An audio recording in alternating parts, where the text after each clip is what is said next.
Замун газрыг одоо ололтоо тусгай авах гэсэн. Яг л чуулгаш хийх.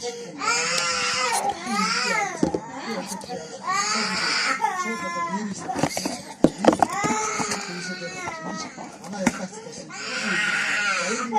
Ашаад мөтгий одоо иргэд сарын фокус хийсэн.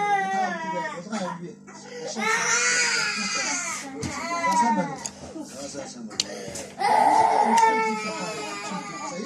Эцэс фашин мэдээж одоо аялал жуулчлалын тусгай гэдэг нь хүмүүс сайн мэдээ. Бүгд таны одоо байгалийн спорт газар одоо юу вэ? Улгаан гэрсэн мод хийдэг хөвгтэй газар нутгийн хэмжээ бас за үүнийг бас гөрөвч юм уу?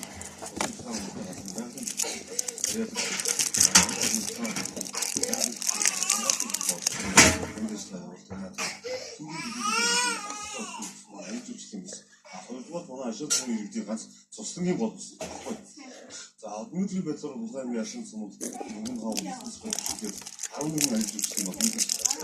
Яг одоо 11 ажил хийсэн байна үүдэслээ. За гэтэл 2025 оны байгаль орчуулгын хэвлэлийг өөрчлөх юм байна. Манай 9 сарын орчим 18 газар нэг тав.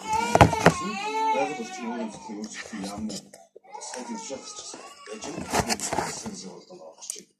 За ингээд энэ одоо орон нутгийн стратегийн зүгээс бол за энэ аялал жуулчлалын бүс рүү одоо байгаа 11 үйл ажиллагаа явуулж байгаа газар дахиад 11 газар ороод ирэх юм бол энэ үндсэн дээр өнөөдөр бидний төрж болно гэж хараад хаашаа харна аялал жуулчлалын баазууд за эргээд дутгийн иргэдэд бүгд шахалт өгч байна.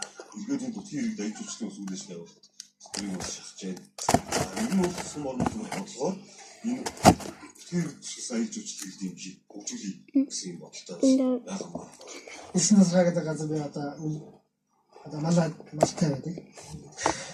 Замалж байгаа хүмүүс нэг аюул жуулчлал юм чинь тэмээр болдог. Энэ ажлыг одоо яаслах зарцсан байгаа даа. Тэгээд одоо энэ чинь манай тусан болоод тийм одоо мартагаа сум орж ирнэ. Тэгээд ингээд нэг шиг байгаа юм. Хашин дээр нэг хойд юм шиг